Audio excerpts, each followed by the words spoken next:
안녕하세요. 저는 40대 싱글 대디입니다. 독하게 살아온 지난날을 돌아봐야 할 때가 되었다고 느껴서 요즘 과거를 많이 추억하고 있습니다. 제 이야기를 한번 들어보실래요? 저는 고등학교 자퇴를 했습니다. 문제아였다거나 그런 건 아니었습니다. 오히려 그 반대였죠.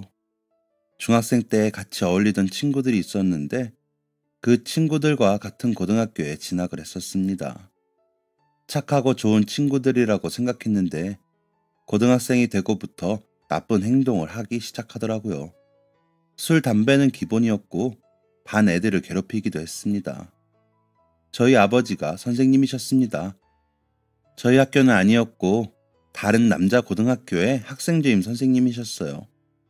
어릴 때부터 줄곧 듣던 말이 절대로 친구들 괴롭히지 말라는 말이었습니다. 그래서였는지 친구들이 다른 친구들을 괴롭히는 게 용납이 안 되더라고요. 한 번은 저랑 같이 놀던 친구가 같은 반 친구를 교실에서 막 때리고 있는 겁니다. 놀라서 말리면서 왜 그러냐고 물으니까 자기 말을 무시했다고 하더라고요. 단순히 말을 무시해서 때렸다는 겁니다. 이해할 수가 없어서 그 친구랑 싸웠습니다. 그 친구를 말렸는데 그게 또 자존심이 상했는지 되려 저한테 화를 내더라고요. 저도 욕먹고 사는 성격은 아니라 같이 싸우다가 치고받고 몸싸움까지 했습니다. 안 그래도 자기네들 하는 행동을 말리고 제가 안 입고 왔던 제 친구들은 그날 이후로 저를 대놓고 왕따시켰습니다. 그저 같이 안 노는 정도가 아니라 대놓고 저를 괴롭히기 시작했습니다. 생각하기도 싫을 정도로 정말 많이 괴롭힘을 당했습니다. 매일매일 맞았고 다 같이 몰려와서 때린 적도 있었고 변기물도 맞아보고 의자로도 맞아보고 정말 심각했습니다. 저는 학교가 끝나면 바로 귀가를 했고 아버지는 저보다 늦게 퇴근을 하셔서 이런 저의 상황을 모르고 계셨습니다. 그때 할머니가 편찮으실 때라 어머니께서는 거의 할머니 댁에서 지내셔서 잘 보지도 못했었죠. 그러던 어느 날 그날도 흙탕물에서 뒹군 것 마냥 거지꼴이 되어서 집에 들어갔는데 아버지가 계시더라고요. 아버지가 다니시는 학교의 개교 기념일이었습니다. 학교 선생님이셔서 그런지 제 상태를 보고 단번에 알아보시더라고요. 제이가 무슨 일이냐? 누가 그랬어? 당장 가자 학교에. 아니에요 아빠. 아무도 안 그랬어요. 그냥 저 혼자 넘어진 거예요. 진짜로요. 아버지는 제 말을 듣지도 않으시고 제 교복 상의를 들추셨습니다. 여기저기 멍투성이인 저를 보고 적잖이 놀라신 듯 했습니다. 누가 그랬어? 아빠랑 가자. 이것들이 어른 무서운 줄 알아야지. 아니에요. 그러지 마세요, 아빠. 아니야. 그런 녀석들은 크게 혼나봐야 해. 아빠가 알아서 할 테니까 일단 같이 가자. 아니에요. 아빠 제발요. 응? 그냥 그러지 마세요. 제이가 이런 건 학교에 알리고 그런 애들은 선생님께. 아니요. 그냥 그러기 싫어요. 그냥 저 그만하고 싶어요, 아빠. 저 학교 그만두고 싶어요. 갑자기 눈물이 터지고 말았습니다. 아버지랑 키도 비슷한 17살짜리 아들이 아버지 앞에서 엉엉 우니까 아버지가 너무 놀라신 것 같았습니다. 아무 말씀 안 하시고 어쩔 줄 몰라 하시다가 그냥 안아주셨습니다. 아버지 품에 안긴 게 엄청 오랜만이었습니다. 제가 학교를 그만두고 싶다는 말에 대한 대답을 아버지는 한동안 하지 않으셨습니다. 그런데 저는 진심이었습니다. 제가 왕따 생활을 거의 반년을 겪었거든요. 그만두고 싶다는 말이 절대 홧김에 한 말이 아니었습니다. 아버지도 그걸 아셨는지 그날 저녁에는 저한테 오셔서 일단 내일은 학교 가지 말고 쉬라고 하시더라고요.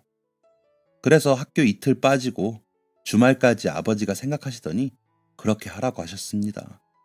어머니는 차라리 전학을 가지 그러냐고 하셨지만 저를 괴롭히던 게 저희 학교 애들만 아니었거든요. 그렇다고 아예 다른 지역으로 갈 수도 없는 노릇이었고요. 어머니는 할머니 간병하느라 저한테 소홀했던 것 같다며 미안하다고 우셨습니다. 요즘은 각자의 진로를 위해 추구하는 방향성의 차이로 자퇴하는 학생들이 종종 있다지만 그 당시에는 정말 문제 있는 애들만 하던 게 자퇴였습니다. 그래서 주변의 시선이 곱지 않았죠. 아빠가 선생님인데 아들은 왜 그러냐? 무슨 사고를 친 거냐? 나중에 뭐 되려고 그러냐? 이런 질문을 저와 부모님 모두 지겹도록 받았습니다. 그래서 저는 더 잘 살아야겠다고 생각했습니다. 딱히 공부를 잘하진 않아서 대학에 갈 생각은 원래부터 없었던지라 열심히 일해서 돈 벌어야겠다고 다짐했습니다. 그렇게 17살의 나이에 저는 사회에 뛰어들게 되었습니다. 그렇게 하게 된 일이 패스트푸드점이었습니다. 아침 일찍부터 이른 오후까지 일을 했는데 일하는 사람들이 대부분 대학생 형, 누나들이나 제 또래 친구들이었습니다. 그래서 엄청 재밌었습니다. 끝나고 같이 게임방 가기도 하고 카페도 다니면서 잘 어울렸습니다. 그러다가 거기서 제 인생 첫사랑을 만나게 됩니다. 그 누나는 저보다 2살 많은 19살이었습니다. 근처 고등학교를 다니고 있었고 예뻐서 매장에서도 인기가 많은 누나였습니다. 그 누나는 학교에 다녀서 주말에만 볼 수 있었는데 어느 순간부터 제가 주말이 되기만을 기다리고 있더라고요. 주말에는 특히 바빠서 그 누나랑 사적인 대화는 못 해봤고 일하면서도 몇 마디 해본 게 다였는데 그냥 예뻐서 좋았습니다. 저는 아침 일찍 출근이었고 그 누나는 저보다 3시간 늦게 출근을 했는데 어느 날은 일손이 부족해서 제가 초과 근무를 하고 그 누나랑 같이 퇴근을 하게 되었습니다. 그 누나가 먼저 옷 갈아입고 나오고 제가 옷 갈아입고 나왔는데 누나가 안 가고 기다리고 있더라고요. 저를 보면서 이렇게 물어봤습니다. 너 스파게티 먹어봤어? 네. 아니요. 뭐야 그게. 나 배고픈데 같이 먹으러 갈래? 네. 갈래요. 가요. 그날 아마 스파게티를 콧구멍으로 먹었던 것 같습니다. 그 누나랑 단둘이 마주 앉아서 밥을 먹다니 정말 꿈 같았습니다. 누나는 적극적으로 저한테 호감을 표현했습니다. 저는 그걸 마다할 이유가 전혀 없었고 누나가 하자는 대로 가자는 대로 다 했죠. 그렇게 한 3달 정도를 그야말로 썸을 탔습니다. 그러다가 누나가 그러더라고요. 너 왜 나한테 고백 안 해? 네? 고백이요? 무슨 고백이요? 왜 사귀자고 안 하냐고. 하면 받아줄 거예요? 당연하지. 그럼 저랑 사귈. 아니. 다시. 혜수야, 나랑 사귈래? 그래. 그렇게 저희는 연인이 되었습니다. 누나는 성인이 되어서 직장에 다니기 시작했고, 저는 여전히 패스트푸드점 알바생이었죠. 그렇다고 해도 저희의 사랑엔 아무 문제가 없었습니다. 아주 뜨거웠습니다. 정말 너무 뜨거웠죠. 누나와 사귄 지 1년쯤 되었을 때 데이트를 하려고 주말에 누나를 만났는데 표정이 안 좋더라고요. 하나 따기엔 조금 슬퍼 보였습니다. 누나, 무슨 일 있어? 너 나 사랑해? 당연하지, 그걸 말이라고. 왜 그래, 무슨 일인데? 나 임신했어. 뭐라 바로 말이 안 나오더라고요. 분명 누나를 너무 사랑하는 건 맞지만 절대 예상하지 못했던 일이었습니다. 그렇다고 그게 비극으로 다가온 것은 결코 아니었습니다. 불행하지도 않았고요. 오히려 책임감이 막중해지고 마음이 무거워졌죠. 저는 누나와 그 아이를 책임지기로 했습니다. 그날 아버지한테 정말 무지하게 맞았습니다. 저희 아버지가 학생 주임 선생님이라 정말 무서우신데 저를 때린 적은 한 번도 없었거든요. 그런데 그날 처음으로 진짜 많이 맞았습니다. 어머니는 계속 한숨만 쉬셨고요. 그리고 그 다음 날은 저 퇴근하는데 누나 어머니가 찾아와서 또 맞았습니다. 막 때리셨다기보다는 우시면서 어떡할 거냐고 저를 원망하셨습니다. 제가 부모였어도 그랬을 겁니다. 누나는 꿈도 많고 빛나던 사람이었는데 아이가 생기며 모든 걸 포기해야 했으니까요. 그래도 누나는 잘 키워보자며 오히려 제게 힘을 줬습니다. 누나는 임신 중기부터 일을 그만두었고 제가 가장이 되었는데 나이도 어리고 할 줄 아는 것도 없었던 저는 아버지 지인분의 회사에 들어가게 되었습니다. 돈을 많이 벌진 못했지만 그래도 둘이 생활하는 데에 부족하진 않았습니다. 그리고 그 다음 해 제가 19살이 되고 누나가 21살이 되는 동시에 저희는 부모가 되었습니다. 저와 아내를 반반씩 섞어 놓은 예쁜 딸이었습니다. 보고만 있어도 눈물이 날 것처럼 너무 소중했죠. 하지만 육아의 현실은 생각보다 훨씬 더 힘들었습니다. 온전히 아이에게 집중을 해야 했고 내 삶의 모든 것들이 바뀌었죠. 바뀐 것은 아내도 마찬가지였습니다. 산후 우울증이 온 건지 아내는 많이 예민해져 있었습니다. 아이가 예뻐 보이지 않다는 말도 했었죠. 저는 최선을 다했습니다. 퇴근하고 곧바로 집에 와서 빨래도 하고 설거지도 하고 아내를 위해 반찬도 만들고 새벽에 아기가 깨면 일어나서 분유도 먹였죠. 주말에도 아내와 아기만을 위해 열심히 움직였습니다. 하지만 아내는 만족스럽지 않았나 봅니다. 이 삶이 너무 싫다, 벗어나고 싶다는 말을 종종 하더니 어느 순간부터는 아이를 두고 나가는 일이 많아졌죠. 퇴근 후 집에 오면 제 딸은 엄마가 아닌 할머니와 있었습니다. 저희 어머니요. 엄마, 또 해요? 이번엔 뭐래요? 무슨 모임이래요, 이번엔? 고등학교 동창회라고 밥만 먹고 온다고 했는데 조금 늦나 봐. 또 12시 넘어서 술에 취해 들어오겠죠. 제이가 너무 그러지 마. 원래 애 낳고 나면 힘든 거야. 마음도 이랬다 저랬다 하고 체질도 바뀌고 호르몬도 이상하고 그래. 엄마, 지금 현경이가 둘이에요. 그 사람 아기 낳은 지 1년이 지났다고요. 그 사람은 호르몬 때문이 아니라 그냥 놀고 싶은 거예요. 제 아이가 태어난 후로 저희 어머니는 일까지 그만두시고 아기 보기를 자처하셨습니다. 친정이 가까웠지만 장모님은 자신은 아기 키우는 체질이 아니라며 그런 거 못한다고 하시더라고요. 실제로 눈앞에서 애가 토를 해도 어쩔 줄 몰라 하며 물티슈 한 장 안 꺼내시던 분이었습니다. 자신의 딸이 육아를 열심히 하지 않고 밖에서 술을 먹고 다녀도 그럴 수 있다고 하신 분이었죠. 아내의 일탈은 계속되었습니다. 평일 중 2, 3일은 저희 어머니에게 아이를 맡기고 본인은 술에 취해 들어왔고 주말엔 그 숙취로 누워만 있었습니다. 아이랑 산책이라도 가자고 하면 질색을 하던 사람이었죠. 그래서 주말마다 아이랑 둘이 놀러 다녔습니다. 혼자 유모차 끌고 마트도 다녀오고 공원에 가서 걷는 연습도 도와주고 했습니다. 처음엔 둘이 다니는 게 어려웠었는데 할만하더라고요. 아내가 없어도 될 만큼요. 그래서 제가 먼저 그만하자고 했습니다. 아내로서의 책임감, 엄마로서의 책임감, 그 어떤 것도 없던 사람이었으니까요. 솔직히 잘못했다고 한 번은 할 줄 알았습니다. 그런데 딱 한마디 하더라고요. 정말?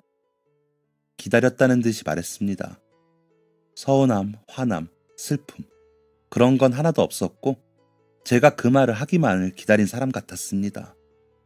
이미 정이 떨어질 대로 떨어졌다고 생각했는데 그 말을 듣는 순간 소름 돋을 정도로 싫더라고요.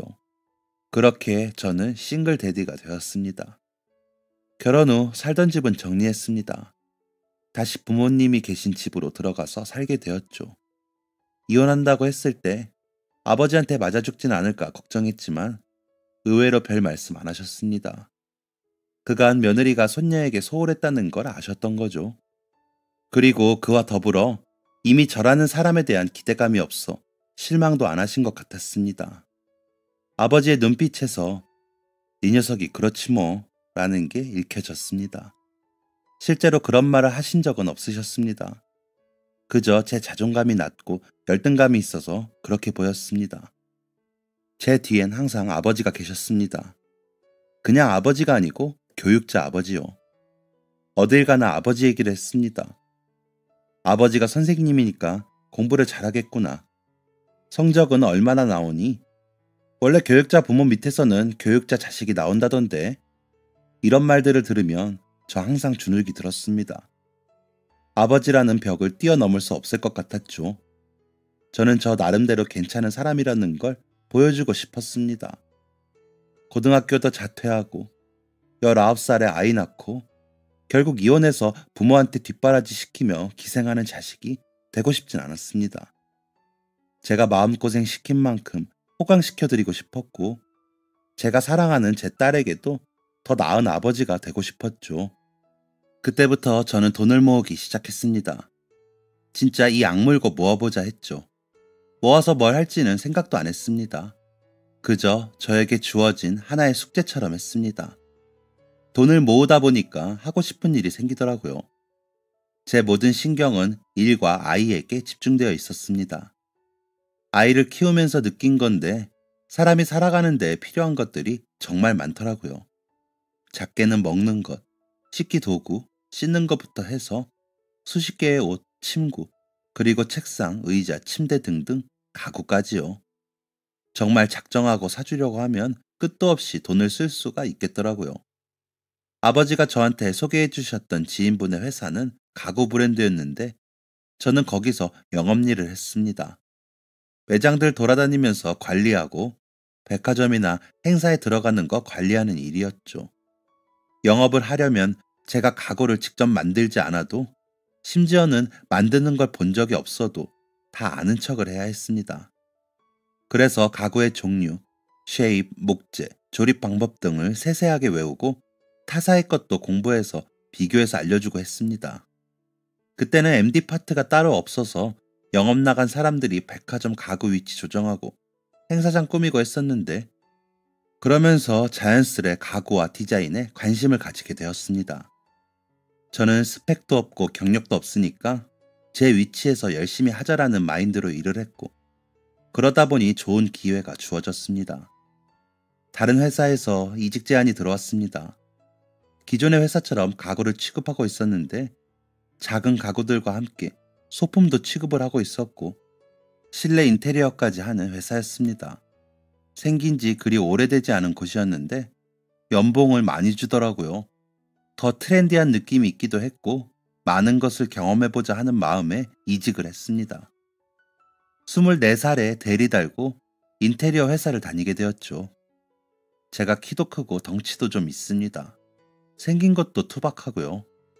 한마디로 아기자기한 것과는 거리가 멀게 생겼는데 의외로 제 적성에 맞더라고요. 예쁜 소품들 찾아서 꾸미고 어울리는 색깔 찾고 하는 게 정말 재밌었습니다. 내가 잘할 수 있는 일이 이거구나 싶어서 4년 동안 진짜 열심히 일했습니다. 돈도 착실히 모으고 이 돈으로 부모님이랑 딸아이랑 행복하게 살아야겠다. 맨날 그 생각만 했습니다. 그런데 저의 잘못된 판단이었나 봅니다. 열심히 일을 하면 다 좋아질 거라고 생각했는데 그만큼 저는 저희 가족에게 소홀해졌던 겁니다. 그때 아이가 9살이었습니다. 초등학교 2학년이었어요. 이제 할 줄 아는 것도 많아지고 자기의 생각도 확실하게 표현할 줄 아는 나이였죠. 아이가 교내 미술대회에서 은상을 받아왔었습니다. 그런 대회를 한 것조차도 모르고 있었는데 어머니께서 알려주시더군요. 현경아, 그림대회에서 은상을 받았어? 너무 잘했네. 뭘 잘해, 금상이 아닌데. 아니야, 은상도 너무 멋진 거지. 아빠 그림 보여줄 수 있어? 아이가 뚱한 표정으로 방에서 그림을 가져왔습니다. 가족 그림이더라고요. 그런데 누가 봐도 할아버지와 할머니로 보이는 그림만이 아이 양쪽에 서 있고 저는 안 보였습니다. 아빠가 없는 가족 그림이었습니다. 현경아, 아빠는 왜 안 그렸어? 아빠는 맨날 없으니까. 맨날 바쁘잖아, 아빠. 그래서 우리 가족이 아닌 것 같아서 안 그렸어. 아빠가 가족이 아닌 것 같아? 응, 우리 반 애들이 그랬는데 내가 그래서 금상을 못 받은 거래. 가족 그림에 엄마랑 아빠가 없어서. 그래서 은상일에 내가 그날 처음 아이의 마음을 알게 되었습니다. 아니, 사실 일에 치여서 아이에게 그만큼 관심을 못 쏟았던 것 같습니다. 여태까지 아이를 위해 열심히 일한다고 생각했는데 그건 다 저의 착각이었고 핑계에 지나지 않았던 겁니다. 지금까지 저는 빵점짜리 아빠였더라고요. 그날부터 생각을 달리하게 되었습니다. 어떻게 하면 아이와 더 함께 할 수 있을까? 어떻게 해야 더 나은 환경이 만들어질까 하고요. 그리고 그때 정말 뜻밖의 소식을 듣게 되었습니다. 아버지는 그때 정년을 앞두고 교감 선생님의 위치에 계셨습니다. 앞서 말했듯이 학생 주임까지 하셨고 무섭고 강한 분이셨습니다. 그런 아버지가 제 앞에서 눈물을 보이셨습니다. 그 우락부락한 거친 얼굴에 눈물을 가득 묻히시고는 제게 종이 한 장을 내미셨습니다. 진단서였습니다. 어머니가 암에 걸리신 겁니다. 이름도 생소한 담도암이었습니다. 아버지는 그날 세상이 무너지는 듯 우셨고 어머니는 말씀이 없으셨습니다. 내가 어머니한테 너무 소홀했구나. 나는 대체 우리 가족에게 뭐였을까 생각하며 저도 많이 울었습니다. 그로부터 며칠 뒤에 아버지가 저를 불러다가 말씀하셨습니다. 네 엄마랑 시골 내려갈 거다. 시골이요? 언제요? 정년 채우고 갈 생각이야. 그럼 내후년이잖아요. 아예 가신다고요? 그래, 나랑 네 엄마 너 키울 만큼 키웠고 네 엄마 남은 인생 손주 뒷바라지 시키며 살게 하고 싶지 않다. 수술하고 공기 좋은 곳에서 좋은 거 먹으면 지금보다야 낫겠지. 이 집 정리하고 시골에 조용히 둘이 내려가 살라니까 너도 현경이랑 살 궁리해놔라. 네, 알겠어요, 아버지. 제가 도울 수 있는 거 있으면 말해주세요. 최대한 도울게요. 사실 그동안 부모로서 제가 해야 할 일을 어머니께 떠넘겼던 걸 인정할 수밖에 없었습니다. 이젠 정말 현경이와 둘이 제대로 살아보자 하루하루 다짐했습니다. 아버지는 정말 정년을 마치자마자 어머니와 시골로 떠나셨습니다. 저와 제 딸은 빌라 전세를 얻어서 살게 되었습니다.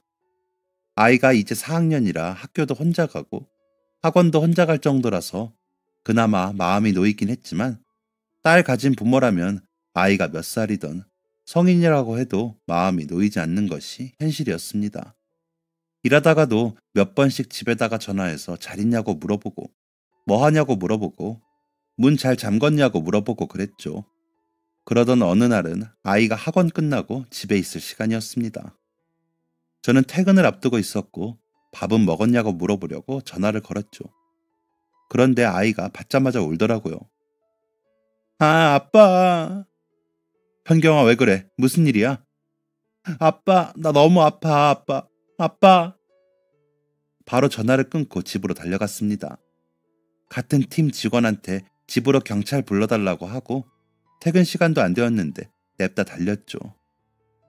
집에는 경찰 오고 구급차 오고 동네 사람들 모여있고 난리가 나 있더라고요.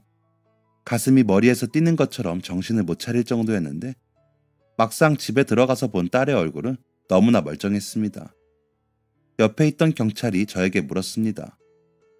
아버님 되세요? 네. 아이가 칼질을 하다가 손가락을 다쳤더라고요. 심하진 않아서 구급대원들이 지혈하고 소독하고 약 발라줬습니다. 칼질이요? 네, 11살이면 아직 혼자 칼질하기엔 어려워요. 아버님께서 잘 지켜봐 주세요. 그럼 저희는 이만 가보겠습니다. 그제서야 제가 온 것을 눈치챈 딸이 울먹이며 제게 달려와 안겼습니다. 현경아, 칼질하다가 다쳤어? 왜 그랬어, 위험하게. 아빠랑 같이 밥 먹고 싶어서. 밥? 주방 쪽을 보니 도마 위에 당근과 호박과 칼이 놓여져 있고 그 옆으로 후라이팬, 그릇, 달걀, 숟가락 등등이 꺼내져 있더라고요. 내가 아빠 달걀말이 해주려고. 아빠는 맨날 밤늦게 밥 먹으니까 내가 아빠랑 같이 먹고 싶어서. 너무너무 미안했습니다. 이게 어디서부터 잘못된 건지 어떻게 바로잡아야 할지 가늠이 되지 않았습니다. 내가 이 작은 아이에게 너무 큰 상처를 주었구나. 너무 외롭게 했구나 생각이 들어 견딜 수가 없었습니다. 저는 그 다음날 회사에 가서 이달까지만 일을 하겠다고 했습니다. 남들은 그럴수록 더 버텨서 더 잘 먹고 잘 살아야 하는 거 아니냐고 했지만 제 생각은 달랐습니다. 잘 먹고 잘 사는 것보다 같이 먹고 같이 사는 게 더 중요하겠구나 생각했으니까요. 그리고 저는 모아두었던 돈으로 인테리어 사업을 하게 되었습니다. 첫 사무실은 바로 집이었습니다. 어차피 처음부터 직원을 두고 일할 생각은 없었기에 사무실 같은 게 필요가 없었거든요. 전 직장, 전 직장, 백화점 직원분들, 지인들한테 전화를 다 돌리면서 실내 인테리어 필요한 사람 없냐고 물었습니다. 저도 이제 막 시작했기에 포트폴리오가 필요했거든요. 그런데 홀로서기는 역시 호락호락하지가 않더라고요. 생활비 정도는 벌 수 있을 줄 알았는데 터무니없는 생각이었습니다. 한 달, 두 달, 세 달이 되어가니 슬슬 적자가 나더라고요. 이대로는 안 되겠다 싶어서 발로 뛰기 시작했습니다.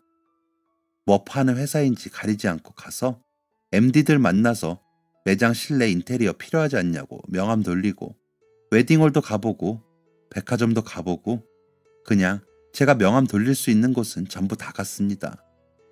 발등에 불 떨어져서 정신없이 그러고 다니는데 딸아이한테 전화가 오더라고요. 아차 싶었습니다. 현경아, 아빠가 미안해. 너무 늦었지? 어쩌지. 아빠가 집에 가려면 좀 걸릴 것 같은데. 괜찮아. 혼자 밥 먹어도 돼. 근데 집에 밥이 없어. 맞다. 그럼 일단 사거리에 김밥집 가서 먹어. 아빠가 나중에 계산할게. 응. 이런 일이 몇 번 반복되게 되었습니다. 회사 다니는 것보다 더 바빴거든요. 그러다가 친구 부모님 가게 이전하시는 거 인테리어 하는 걸 시작으로 거짓말처럼 여기저기서 간간히 연락이 오기 시작했습니다. 예전에 다니던 회사에서 행사 나가는데 인테리어 봐달라고도 했고요. 그러다가 백화점 입점되는 신규 업체 인테리어 한번 하고 나니까 계속 의뢰가 들어오더라고요. 그런 바쁜 생활을 이어나가다가 오랜만에 일찍 일 마치고 집에 들어가는데 사거리 지나가다가 딱 김밥집이 눈에 들어오는 겁니다. 아이가 외상한 게 그제서야 생각이 난 거죠. 죄송한 마음에 허겁지겁 달려갔습니다. 안녕하세요. 네, 어서 오세요. 애기 아빠 오랜만이네. 네, 좀 바빠서요. 저희 애가 여기서 몇 번 혼자 먹었죠? 죄송해요. 그게 지금 생각났네. 얼마 드리면 될까요? 애가? 여기서요? 아닌데. 네? 우리 현경이 여기서 외상하지 않았어요? 아닌데, 그런 적 없어요. 그럴 리가 없는데. 밤에 한 6시쯤에요. 아니에요. 내가 여기 하루 종일 있는데 뭘. 머리에 여러 가지 생각이 들더라고요. 다른 곳에서 먹었나? 어디서 먹었지? 왜 말을 안 했을까? 설마 안 먹었나? 설마 하는 그 생각은 적중했습니다. 왜 안 먹었는데? 그게 혼자 먹기 싫었어? 그럼 아빠한테 말을 하지 그랬어. 그게 아니고 우리 돈이 없잖아. 뭐라고? 아빠 맨날 돈 없다고 한숨 쉬는 거 알아. 그런데 내가 밥 먹으면 돈을 더 쓰잖아. 그래서 밥을 안 먹었다고? 아빠가 우리 현경이 밥 사줄 돈이 없을까 봐? 아이는 말없이 고개를 끄덕였습니다. 또 한 번 억장이 무너졌습니다. 아이는 그동안 아빠가 김밥집 가서 밥 먹으라고 할 때마다 혼자 집에서 과자를 먹었다고 했습니다. 한창 클 나이에 내가 무슨 짓을 한 건지 마음이 아프더라고요. 그때 제가 계약금도 좀 많이 들어온 상태였고 어차피 일이 많아지면 일손이 필요했던 상황이었습니다. 사무실 없고 직원 구하면서 본격적으로 사업을 시작했죠. 물론 아이와 함께 시간을 보내면서요. 웬만한 일들은 직원들한테 맡기고 틈틈이 아이 학원 데려다주고 저녁도 같이 먹고 아기 때처럼 주말엔 둘이 소풍도 갔습니다. 아이가 그렇게 잘 웃는 아이였는지 잠시 잊고 살았었습니다. 그렇게 아빠에서의 위치, 사장으로서의 위치를 지키면서 저는 완벽한 생활을 이어갔습니다. 그렇게 제 나이의 앞자리가 2번 바뀌었을 때 저는 중소기업을 이끄는 대표가 되어 있었습니다. 굵직굵직한 업체들과 계약도 하고 다양한 분야로 사업을 확장시키며 회사를 많이 키웠죠. 제 딸은 어느새 어엿한 숙녀가 되어 미술 선생님이라는 꿈을 꾸며 대학을 다니고 있었습니다. 그러던 어느 날 며칠 명치 쪽이 쑤시더라고요. 딸이 얼굴빛도 별로 안 좋아 보인다면서 나이 40이면 건강검진은 필수라고 병원 한번 가보라고 했습니다. 아픈 거 검사도 하고 건강검진 예약도 할 겸 오랜만에 병원에 갔는데 암이라더군요. 어머니처럼 담도암이요. 참 어이가 없었습니다. 처음엔 그냥 정말 어이가 없었습니다. 제대로 내 할 일 하면서 산다 싶었는데 이렇게나 명이 짧다니요. 그러다가 화도 났습니다. 나쁜 짓 안 하고 착하게 잘 살았는데 이런 병을 주다니 하늘도 무심도 하다고 생각했습니다. 나중엔 체념하게 되더랍니다. 의사가 가망 없다고 한 뒤로 그다지 삶에 대한 기대도 욕심도 없게 되었죠. 그런데 딸 우는 모습 보니까 그게 또 아니더라고요. 하루라도 더 살아야겠다 싶더라고요. 아직 결혼도 안 한 애인데 이제 나까지 떠나면 가족에 아무도 없는데 어떻게 해야 하나 싶어 너무 속상했습니다. 맨날 바쁜 아빠라서 미안한 마음만 가득했는데 이렇게 일찍 떠나면 얼마나 더 미안해해야 하나 싶었고요. 엄마 없는 아이로 키우다가 이젠 아빠까지 없는 애소리 듣겠다고 걱정이 되었습니다. 나중에 시댁에서 무시하면 어쩌나, 부모 없이 결혼식은 어찌하려나 싶더라고요. 제가 갈 땐 가더라도 아이가 가장 행복해야 할 순간은 책임져야겠다고 생각이 들더라고요. 그래서 그냥 다짜고짜 웨딩홀 한 타임 계약했습니다. 가장 예쁘고 가장 좋은 곳으로 예약했어요. 그러고 딸아이 데리고 청담동 가서 비싼 드레스 대여하고 화장도 하고 머리도 해줬습니다. 딸아이는 이게 지금 뭐 하는 거냐고 어리둥절해 하더라고요. 그리고 아무도 없는 웨딩홀 도착해서야 눈치를 채더군요. 아빠, 나 죽으면 애비 없이 신부 입장해야 하잖아. 보기 싫게. 요즘엔 신랑이랑 같이 입장하거든. 그래도 혼주석에 아무도 없으면 사람들이 수군거리지. 됐어 아빠, 나 안 해. 정경아, 내가 아무래도 너 결혼할 때까지는 못 살 것 같다. 안 한다고. 아니, 아빠 위해서 해줘. 딸 결혼식 입장은 해줘야지. 꼭 영상으로 남겨두고 여기서 찍고 저기서 찍고 그렇게 많이 남겨두고 진짜 결혼식 때 틀어줘. 사람들이 아, 저 여자는 아버지가 있었구나 알 수 있게 꼭 틀어줘. 시댁에서 부모 없는 애라고 나쁜 소리 하지 않게 이렇게 든든한 아빠가 지키고 있다는 거 알 수 있게 꼭 틀어. 꼭 틀어줘. 아빠가 왜 없어? 아빠가 왜? 왜? 아이고, 이게 얼마짜리 화장인데 울고 그래 우리 딸. 버진로드에 발을 올린 지 30분이 지나서야 겨우 딸과 신부 입장하는 영상을 찍을 수 있었습니다. 아픈 사람처럼 보이지 않게 태어나 처음 화장도 하고 일부러 더 당당하고 더 밝게 웃으면서 걸었습니다. 제 영상이 딸아이의 결혼식장에 틀어지는 것을 상상하면서 걸었습니다. 제 딸을 지켜주게 될 누군가를 상상하며 걸었습니다.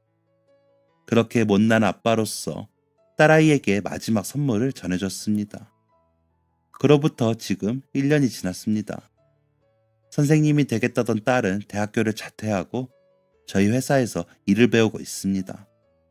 제 뒤를 이어 회사를 물려받으면 어떻겠냐고 했더니 쿨하게 자퇴하더라고요. 저를 닮았나 봅니다. 아직 남자친구가 없어서 결혼을 할 수 있을지 모르겠습니다.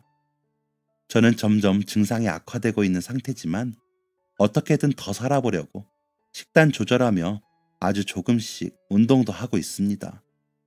딸은 절대 그 영상을 쓰는 일은 없을 거라며 저랑 입장할 거라고 하지만 그건 잘 모르겠습니다. 저도 그랬으면 좋겠지만 입 밖으로 꺼내는 순간 딸아이가 기대를 하게 될까봐 혼자 삼키고만 있습니다. 그래서 요즘엔 기도도 합니다. 하루라도 더 살게 해주세요.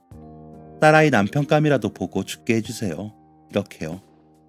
매일 잠들기 전에 내일 내가 눈을 뜰 수 있을까 걱정되지만 다시 눈을 뜨고 하루를 시작하며 열심히 살아가고 있습니다. 앞으로 살아있는 한 매일을 최선을 다하며 살아갈 것입니다. 저를 위해서 그리고 딸을 위해서요. 제 삶이 하루라도 더 지속될 수 있기를 응원해주세요. 감사합니다. 지금까지 사연 들어주셔서 감사합니다. 사연이 재밌으셨다면 구독과 좋아요를 눌러주세요. 감사합니다. 안녕히 계세요.